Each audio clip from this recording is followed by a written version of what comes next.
امام ابو حنیفہ رحمۃ اللہ علیہ بھی سن 80 میں پیدا ہو رہے ہیں اور امام جعفر بھی اور میں آپ کو کیا بتاؤں، ہمارے بعض علماء احناف نے تو اپنی کتابوں میں امام جعفر باقاعدے دلائل دیے ہیں کہ استاد اور شاگرد رہے ہیں، اور بلکہ امام جعفر سے جو امام ابو حنیفہ رحمۃ اللہ علیہ نے تعلیم حاصل کی تھی اس کو ایک صندوق میں بند کر کے دریائے فرات کے اندر ڈال دیا گیا ہے، اور وہ کب نکلے گا؟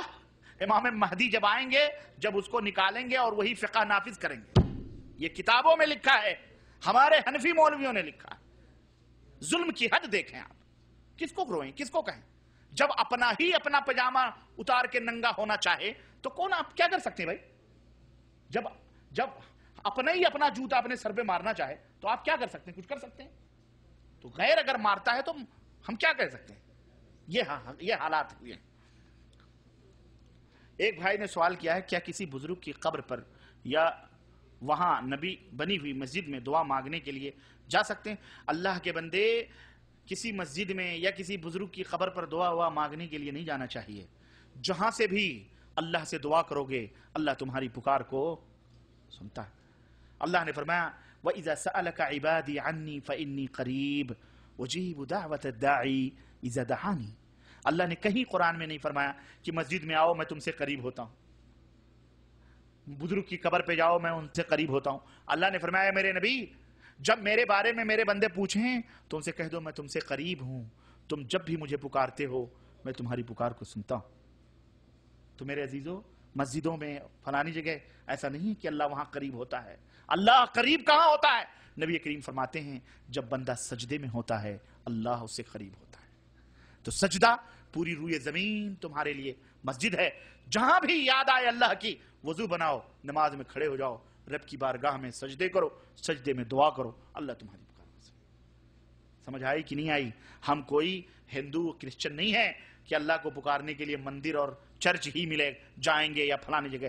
ہمارے لیے ہمارے اللہ کی ہر جگہ اللہ تبارک تعالیٰ جو ہے ہماری پکار کو سنتا ہے۔ سمجھ آئی آپ کو کہ نہیں آئی؟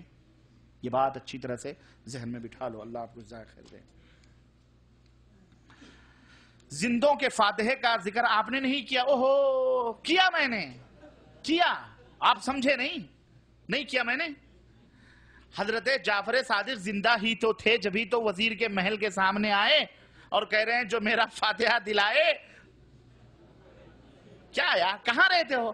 ایسے ہی کہتے آپ لوگ، منہ کھولے رہتے ہو، آنکھیں بند رکھتے ہو۔ میں نے کہا، بتایا کہ نہیں بتایا؟ توجہ نہیں دیا آپ نے کہ جعفر صادق آئے وزیر کے محل کے دروازے پہ سامنے جہاں وہ جھاڑو مار رہی تھی نوکرانی، اور اپنے ساتھی کو بولے کہ آج کون سا دن ہے، کیا تاریخ ہے، جو آج ہماری نیاز کرے میں ایسا ایسا کروں گا۔ تو یہ زندوں کی نظر ہو گئی کہ نہیں؟ یہ زندوں کا فاتحہ کر رہے ہیں آج تک۔ یہ دیکھیں آپ، یہ بھی اس کے جھوٹ ہونے کی سب سے بڑی دلیل ہے۔ اچھا، ویسے ماشاءاللہ گرفت بڑی پیاری ہے، اللہ جزائے خیر دے، لیکن خود آپ ہی کے اوپر یہ کیس آ گیا ہے نا۔ حضرت علی کی قبر کہاں ہے؟ نہیں بتاؤں گا بھائی۔ جب دوسروں کی پوجا ہو رہی ہے، اگر کہیں علی کی قبر پتہ چل گئی تو وہ تو مشکل کشا پہلے کودیں گے وہاں۔ یا علی توڑ دشمن کی نلی، استغفر اللہ۔ اور ان کو کس نے قتل کیا ہے؟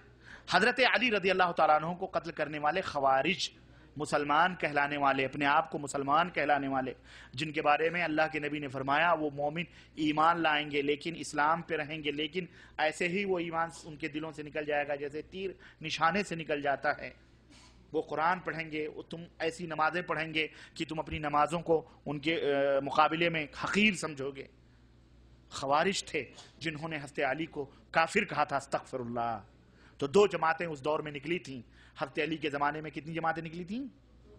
دو، اور ان دونوں کو شیعوں نے، یہی عبداللہ ابن سبا خبیث نے شیعوں کو نکالا تھا، اس کی وجہ سے شیعہ پیدا ہوئے تھے، اور خوارج جو پیدا ہوئے تھے وہ حضرت علی ہی کے دوست تھے، انہی کے گروہ کے تھے جو معاویہ کے مقابلے میں لڑ رہے تھے۔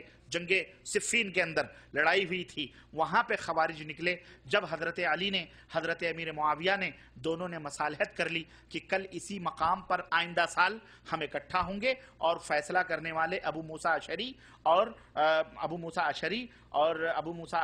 اور ایک صحابی کون تھے؟ حضرت ابو موسیٰ اشعری اور حضرت مغیرہ ابن شعبہ، یہ دونوں جو فیصلہ کریں گے ہم اس کو قبول کر لیں گے.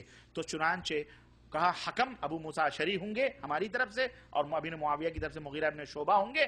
چنانچہ جب دونوں نے تسلیم کر لیا تو حضرت علی کی جماعت میں سے ایک جماعت نے کہا کہ تم کافر ہو چکے ہو علی. کہنے لگے کیوں؟ کہا اس لیے کہ اللہ کہتا ہے ان الحکم الا للہ، حکومت صرف اللہ کی ہے. تم نے ان بندوں کو حاکم بنایا ہے، یہ تم نے کفر کیا ہے، اللہ کے کلام کو توڑا ہے، اس لیے تم کافر. وہیں سے دشمنی خوارج، ان کو کیا کہا جانے لگا؟ خوارج. یہ فتنے آج بھی امت کے اندر موجود ہیں.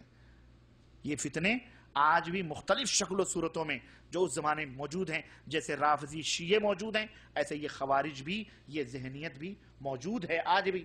ذرا سی بات پر لوگوں کو کافر کہہ دینے کی بات سمجھ آئی کہ نہیں آئی؟ اس لیے یہ حضرت علی کو شہید کرنے والے یہ خوارج تھے جنہوں نے منظم سازش کی تھی اور 3 آدمیوں کو شہید کرنے کا پلان بنایا تھا، جس میں حضرت مغیرہ ابن شعبہ، حضرت علی اور حضرت امیر معاویہ. تو حضرت علی کو تو فجر کے وقت 3 بجھی ہوئی کھنجریں، 3 آدمی وقت مقررہ پر گئے اور فجر کے وقت شہید کرنے کا پلان بنا. چنانچہ ایک آدمی نے حضرت علی کو کمر پہ ماری، اور خنجر مارے، وہ شہید ہوئے. دوسرے حضرت امیر معاویہ رضی اللہ تعالیٰ عنہ فجر کی نماز پڑھانے کے لیے دمشق کی ایک کوفہ میں ایک دمشق میں، کہاں دیکھیں آپ سمجھ رہے ہیں؟ دمشق یعنی کہاں ہے؟ دمشق ملک شام میں، سیریا میں ہے. اور کوفہ کہاں ہے؟ بغداد عراق میں. کہاں عراق اور کہاں یہاں آدمی فٹ ہوئے اور یہاں ان کو شہید کیا گیا. اور دمشق میں حضرت امیر معاویہ کی کمر پر خنجر مارا گیا، لیکن چونکہ آپ ذرا موٹے تگڑے تھے تو یہ خنجر گوشت کاٹتا ہوا پار ہو گیا، لیکن فوری طور پر علاج کر کے حضرت امیر معاویہ بچ گئے. لیکن حکیم نے بتلایا کہ آپ بچ سکتے ہیں، لیکن ہم ایسی دوا استعمال کریں گے اس علاج کرنے کے لیے کہ جس دوا کے بعد آپ کو آئندہ کوئی اولاد پیدا نہیں ہو سکتی، آپ اولاد سے محروم ہو جائیں گے. چنانچہ انہوں نے کہا ٹھیک ہے کوئی بات نہیں، آپ وہ علاج کرو. تو حضرت امیر معاویہ بچ گئے، حضرت علی شہید ہو گئے. حضرت مغیرہ ابن شعبہ اس دن ان کی طبیعت خراب تھی، اپنے نوکر کو کہا جاؤ تم فجر کی نماز پڑھاؤ. وہ گیا فجر کی نماز پڑھانے، ظالموں نے سمجھا کہ یہی مغیرہ ہیں، اس نوکر کو شہید کر دیا. سمجھ آئی؟ یہ کون لوگ تھے؟ یہ خوارج تھے. سمجھ آئی آپ لوگوں کو؟ یہ تاریخ. اچھا، نظر و نیاز کھانا اسلام میں کیسا ہے اور اس کی سزا کیا ہے؟ اسلام میں کھانا نظر و نیاز کی چیزیں اگر وہ اللہ کے لیے ہیں، نظر و نیاز اگر کس کے لیے ہیں؟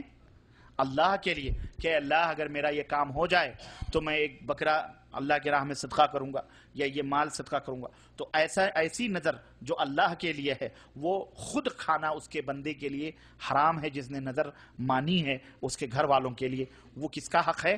غریب غربا مساکین کا حق ہے. ٹھیک ہے؟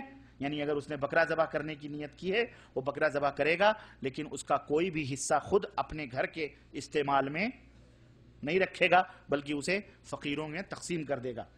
لیکن اگر اللہ کے سوا کسی اور کے نام کا نظر و نیاز اس نے مانی ہے تو وہ مشرک ہے.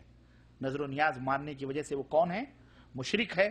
اور وہ تو خود مشرک ہے، اور جس نے نظر مانی ہے ایسی غیر اللہ کے نظر و نیاز کھانا اسلام کے اندر حرام ہے. کیونکہ اللہ تعالیٰ نے قرآن کریم میں فرمایا کہ وَمَا ذُبِحَ عَلَى النُّصُبِ، وہ جانور بھی حرام ہے جو کسی استھان یا کسی درگاہ یا کسی چبوترا یا کسی بھی، نصب کہتے ہیں استھان کو جہاں غیر اللہ کی پوجا ہوتی ہو، وہاں ذبح کیا جائے، وہ بھی کیا ہے؟ حرام ہے. بھلے وہ اللہ کے نام پہ ہی ذبح کیوں نہ ہو، ایسا کھانا